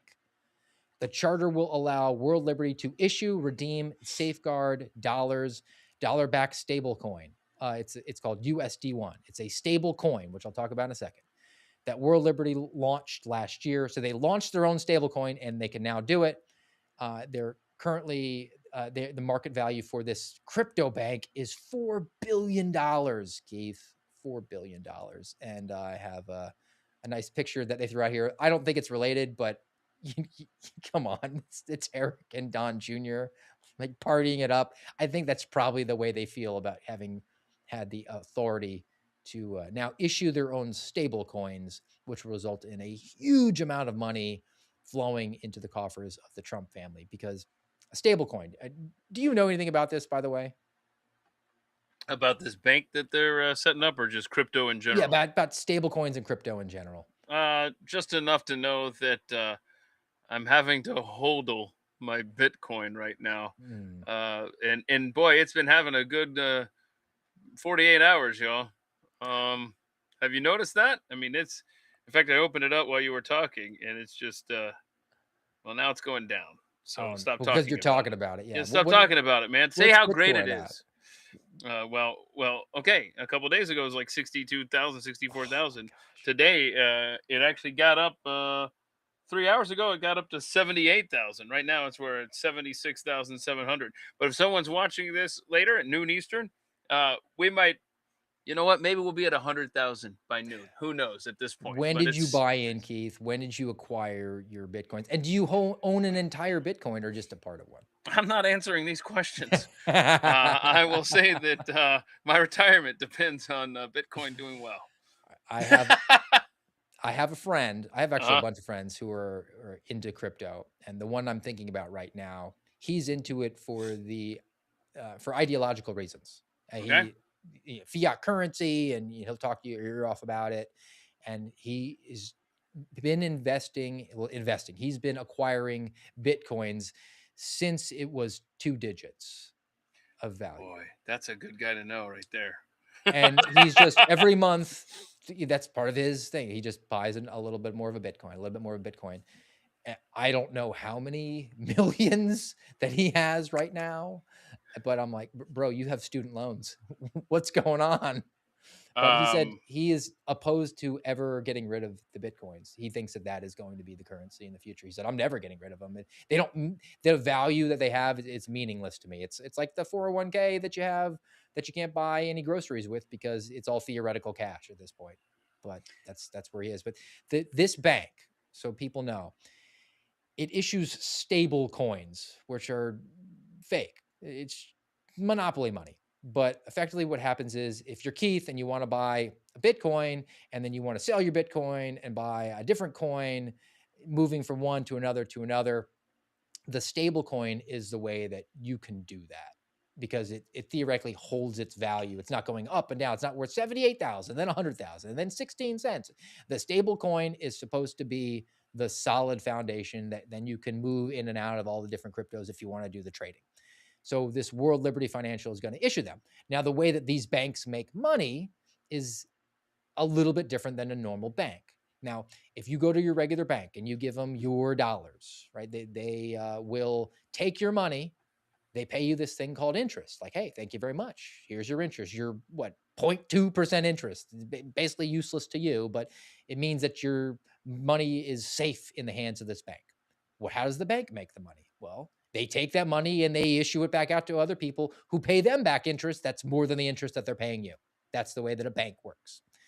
The crypto bank that now the Trump bros have access to, they have this stable coin. They take that money that you give them to get your stable coin that you can then use to get your Bitcoin or whatever other crypto, and they buy a bunch of treasuries, a bunch of greenbacks from the United States government that their father is in charge of and has a lot of influence on financial and monetary policy and can pressure the Federal Reserve to issue treasuries. Got a little bit of a problem here, Keith. Yeah, we do, don't we? And also, the way that it got off the ground originally, before it got approved, was, hey, you have to have a bunch of people throwing you a bunch of money before you can spread your wings and fly. And there was this one guy who was in a lot of trouble. He was this, I think he was a Japanese guy. He was a crypto bro. His name was Justin Sun, and he was under investigation by the SEC. And then Donald Trump gets elected, and the SEC stops investigating Justin Sun, and he gives the World Financial Bank $30 million. So they hit the threshold, and now they're able to make money. So at last estimate, the Trump's walked away with $400 million pre-tax, around $250 million. And that was a couple of months ago where they stood with this World Liberty Trust. Yeah, nobody on the right seems to care about what the Trump family is doing with crypto. And I mean, it's just like it's been so obvious. And I just want to make sure, just at the end of the day, look, yeah, that really bothers me if they've got something illegal going on. Instead, it just seems like they're really playing it smart, right? That's all it is. But as long as people like the retail investors, as long as we have a little bit of hope, then we go, okay, I guess you keep doing that, Trump family, just as long as I don't get down to zero on my Bitcoin. I want to show you this though. This is the price of Bitcoin in the last week. Okay, I mean, that's pretty impressive, right? Look at that. That's incredible, right? That looks like our national debt or the absolute inverse of the Strategic Petroleum Reserve. But hang on. Here's Bitcoin in the last year. Not quite as impressive because you see, we're over here, but we were way up there at 120, forget what it was, 126,000 a Bitcoin. Amazing. And so 77,000, while great compared to the 62,000 a week ago, not what it was last October at its all-time high at 126 or whatever. Should have got out of it then and invested in, I don't know, Dogecoin or what's the other ones that are out there? No, there's XRP. You got your XRP. You got your Ethereum. A lot of people like that. Now, some people like the AAVE. Some people like the Zcash. Some people like the aforementioned Bitcoin, the XRP, and the Dogecoin. And some of those people may have just been looking at their portfolio. Look, if you invest in burritos, that is a more stable currency at this point, that judging by the price of burritos is going up and up and up. That's fair. All right, let's pivot over to a couple of final stories that I have that are a little bit, I mean, they're serious, but this one's a little more serious. The last one is definitely lighter, but kind of unrelated to what we're talking about today. This relates to some military industrial complex-ish stuff, but more just how our economy functions versus our greatest geopolitical opponent, rival, that is China. So our military, I guess, funded in part these Chinese robot dogs. This is kind of disturbing. It comes from the Times of India, okay, because it's not getting reported in American media. The headline: US funded the breakthrough China built at scale, how robot dogs entered the new arms race. Now, Hold up, that sounds like COVID. oh, it kind of does. Well, we're very open about how we actually invest in our robotics. And I kind of understand the scientific pursuits, right? This is the world's knowledge. We want to share this information. I get it, but if you're stealing, I mean, taxing from me in order to get this knowledge, I would rather not see that knowledge than bequeathed to the Chinese, who are able to use slave labor to produce these robots, which is kind of exactly what happened here. The company that gets highlighted is this company called Unitree Robotics. They're from China. They sold 18,000 dog robots, they call it quadruped, and 5,500 humanoid robots last year. Skynet, bro. Skynet is so close. The I know. technology can be traced to research funded by the US Army Research Laboratory. Now, this one of the guys that was involved in this, he comes from MIT. His name is Ben Katz. He said that the dimensions on these robots that come from Unitree, this Unitree Robotics, this Chinese robot making company, were, quote, to the millimeter almost identical to the Mini Cheetah, which is the American counterpart, a robot that he helped develop as part of a consortium of universities that were funded by the US military. The US, now here's the difference. The US has maintained a strong position in fundamental research and software. And China has built a large industrial cluster capable of producing the components at scale and lower prices. So we invest in the knowledge. We invest in the research because we want to get there. We want to invent this stuff and make it so it works. And China just takes that knowledge, which is, I presume, pretty publicly available, and then uses their ability through being very vertically integrated and not caring about a living wage or about people in general, and then produces a ton of these robots and does it more cheaply than we do. So cheap, actually, that our military for a time has bought Chinese robots. So back in 2023, the US Army obtained a waiver, because you're supposed to buy American, to purchase 2 Unitree robots because, quote, sufficient US produced alternatives of a satisfactory quality were not available. So, your thoughts? Well, okay, so hang on. Is this the same government? I'm just checking. Correct me if I'm wrong. Is this our government? Is they're the same government that said, uh, beware of Chinese drones because they could have some sort of not tracking device, but like they didn't trust the Chinese drones or something like that, but they're gonna trust these military Yeah, we didn't trust the Roombas. the Roombas. Yeah, that's what it was. It wasn't drones. It was yeah, because they were mapping your inside of your We house. knew they were back in our houses. That's The what they problem do. was, you want to talk about the long con, Keith? Do you know how they? I don't know how they figured it out. Do you know the device that was used to remotely access the Roombas that were spying on America? A PlayStation 5 controller. How long of a con is that? All right, this is what we're going to do. We're going to make these robots that vacuum the floors and addict American people to not having dirty floors. Because I can tell you, Madam Friend loves her Roomba. You're going to pry that thing out of her cold, dead hands. And once they're addicted to that and they don't have to mop anymore, or vacuum anymore, then not the first, not the second, not the third, not the fourth, but the 5th PlayStation controller will be able to take control and then drive it over their toes. What is the plan? They already have the access to the floor. Yeah, I just I always assumed that robot humanoids and their robotic dogs, all of them loaded up with semi-automatic rifles, one day would march down our city streets and subdue us. They're And not ready for prime time yet, Keith. yeah, but I guess if we're in cahoots with China, then my theory I've holds. What am I?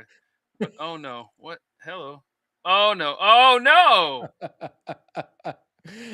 That is the sprinting robot. He goes very fast into a wall. He can't corner yet. Okay, but just you wait. You laugh now. The time is coming where he's charging at you, guns ablazing, and then we'll see who's laughing. I'll have no escape because our final story is about how my flight will definitely be canceled for days on end. Let's get to this one because Oh the no! Washington Post, and this is a fun way to close us out for the week, actually, is talking about how flights are being canceled around the country. And then they have some expert tips for us, which we'll get to. But the headline from the Washington Post, because democracy dies in darkness, headline, your flight is canceled. Here's why the new one is in 3 days. Now, they actually profile a few different people. One of them, her name is Kelly. She woke up at 2 a.m. last Monday at home in Long Island in time for her JetBlue flight. There is your first mistake. Flying JetBlue. All right. A few hours later to Orlando. So she was going for somewhere in freedom, but she found out that it had been canceled overnight. The airline followed up with a solution. It rebooked her and her 2 kids on a new flight on Thursday. This Monday, and it rebooked her for Thursday. She was going on a vacation, like a cruise or something, or maybe some sort of What? Disney ordeal. So why would this happen? Well, it is summertime. I know kids are back at school, but you and I have talked about it. The Texas sun, the Texas weather, Keith, loves you with the full passion of 1,000 suns.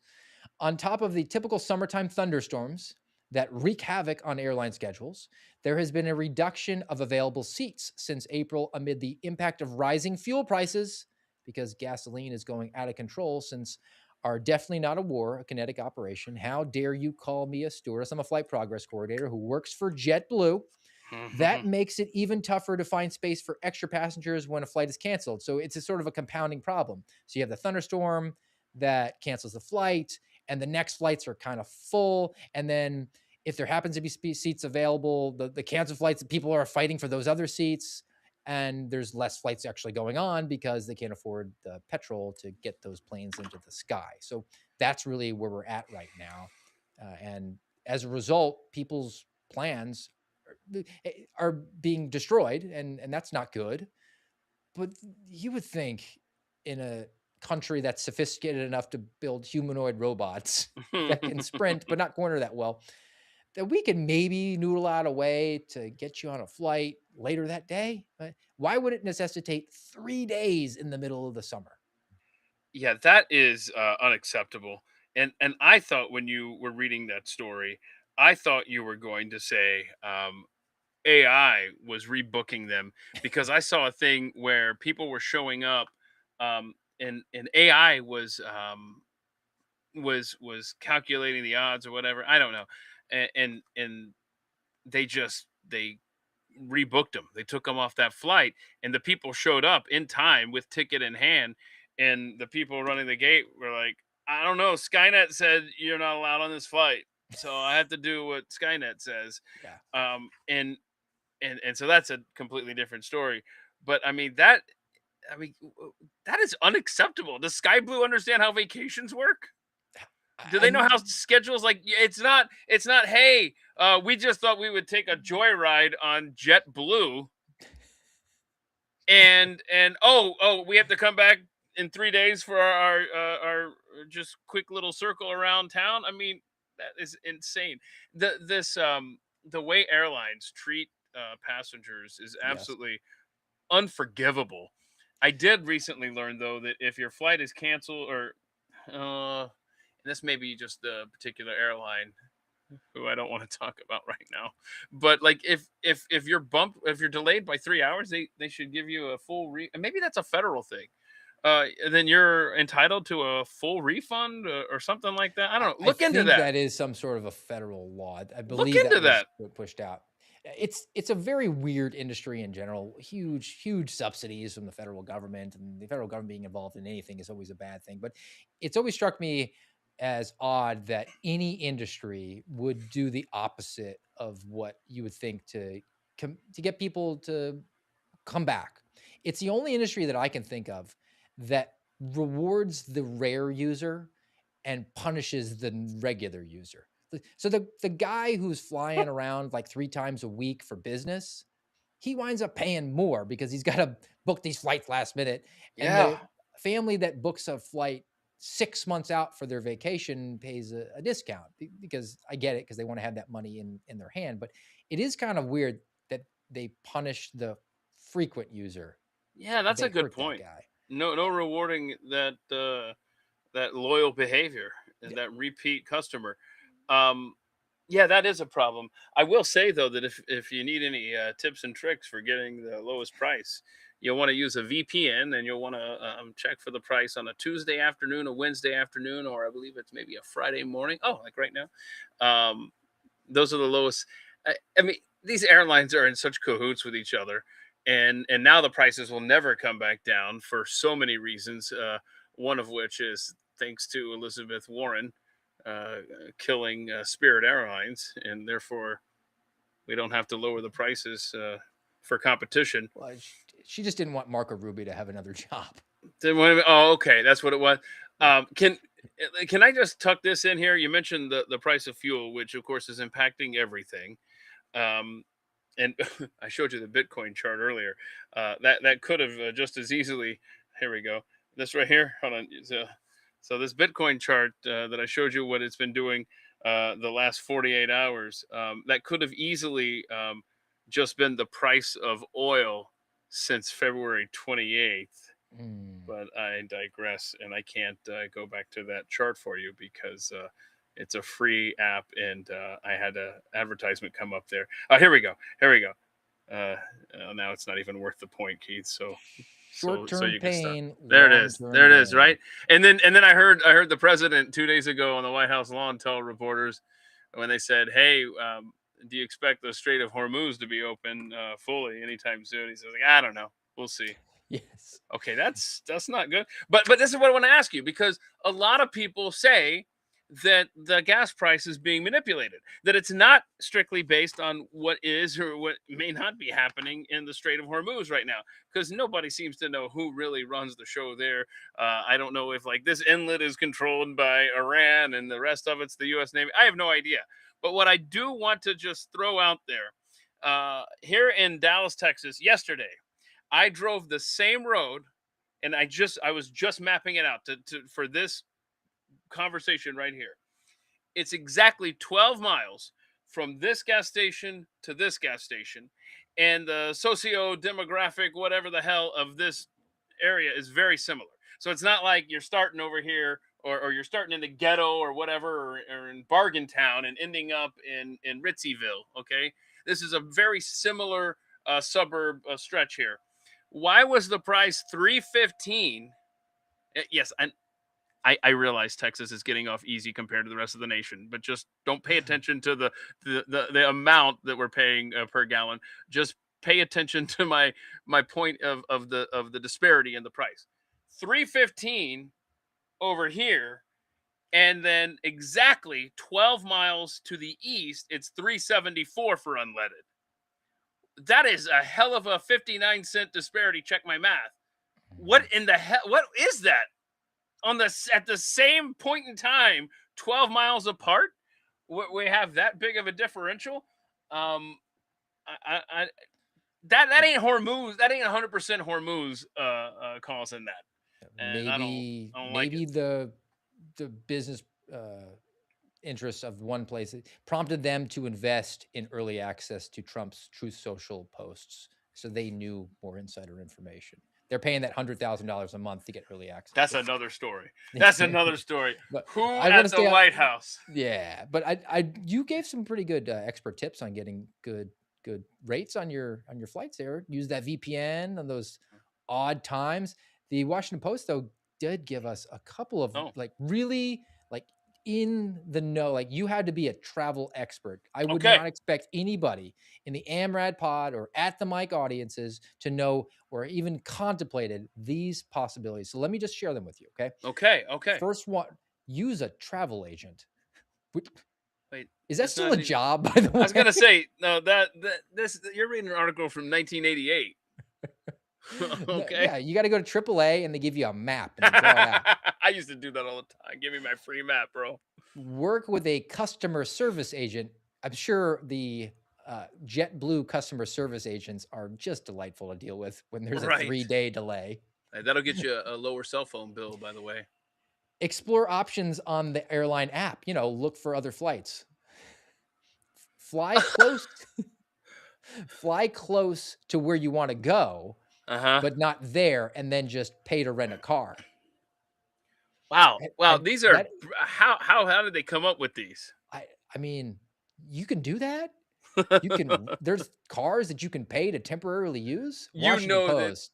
Just some Gen Zer wrote this article and they thought, man, I am breaking ground with some of these tips, y'all. Mom, did you see my article? Did you see my tips? These are great, right?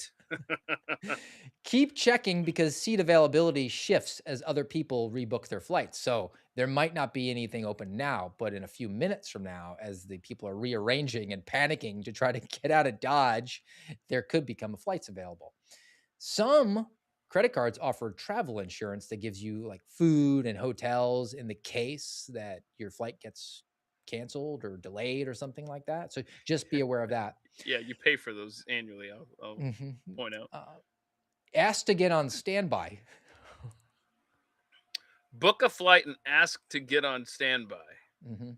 Like, Yeah, you can book a flight and say, "Hey, customer service agent who I'm pestering, can you get me on a different flight? Can you put me on standby?" Which I don't think is official. They I think love just this. put your name off to the side. I love this next tip. Uh, This is uh, awesome. and finally, Yeah, here we go. because guys, everything that is good comes from our God that is the government, which is populated by people with a history of running over state representatives, murdering them, and doing 6 months in a halfway house. You should definitely trust the government and complain to Yeah. the Department of Transportation Oh, about that'll your fix it. problems. That'll fix it. You just gotta just call them up and just be like, "Do you know who I am? I'm a taxpayer, and I demand a voucher on my next flight." No, I just want to point out though, that my two tips, it's the timing of the day, and you can find these online. It's just because they're in cahoots with each other and they jack the prices up over the weekend because they know people have free time to look up ticket prices. I can't believe that tip wasn't on here. And the VPN thing is if you go and look at the same flight over and over again, then the system goes, oh, look at this guy. We know he's flying to Chicago in 3 weeks. So this IP is visited a lot. Don't be bringing that price down because we got in by the short and curlies. So that's why I use a VPN. And then it goes, oh, this is your first time here? Oh, let me help give you a low price. Anyway, there you go. I didn't see You're your tips there. I'm sorry. I didn't. I wouldn't have given you my tips if I had seen that more tips were coming up here. I apologize. I wouldn't have jumped the gun with my. I'm sorry. My two tips, Steve. Can I just say, are much better than this Gen Z's half a dozen, 10 tips here. Well, I mean, amongst your other side hustles besides the at the mic endeavors, perhaps the Washington Post could bring you on as a contributing editor. There you go. Maybe you could bring them some superior content. All right. All right, man. That is the end of the material for today. It's the end of this week that we've done. It's been fun all week, man. I really Yeah. appreciate you, Keith, for joining me. And it's been an interesting and just overall enjoyable experience to get to share my thoughts and not have to talk into a void, into a camera by myself like some kind of a psycho. It's nice to bounce things off my buddy here, and really grateful you were able to spend some time with me all week. It was a blast. It sure was, and I appreciate you having me on. And I'll probably be talking into the void later today at Keith Plug Malinak. it. Plug away, sir. I'll give you full screen. Full screen. 3 p.m. Eastern, live here on X. We'll do the Friday live stream, and we'll have. I guess that's all my airline tips. I don't have any more of those, but we'll have some animal videos and I don't even know what else is in the stack. I just throughout the week I just hit print couple dozen times, and then I roll up here and we see what's waiting for me. But we'll have some fun. 3 p.m. Eastern today at Keith Malinak. Pinned to the top of my Twitter page right now are all the links you need for my conversation yesterday. I did a deep dive with Dr. Juliet Engel, who was approached by Jeffrey Epstein, who wanted her to work for him. And she grew up in MK Ultra. It's a mess, man. She has lived a life, and it's a fascinating story pinned at Keith Malinak. But thanks for having me, man. I appreciate it. It's been a lot of fun. Awesome. Everybody check that out. Again, that's at Keith Malinak, at the mic. And if you haven't already, give this show, the American Radicals Podcast, the nice thumbs up, the follows on Rumble and YouTube and on X. We're there as well. And on Spotify. All those things really try to trick the algorithm, trick the HALs and the AIs to boost the show. And we'll plan to be back with you on Monday, back to regular fare, noontime Eastern, Rumble, YouTube at AmRadPod. And I'll miss you. Guys, I'll miss your audience too. What a great group. all right. Have a great weekend.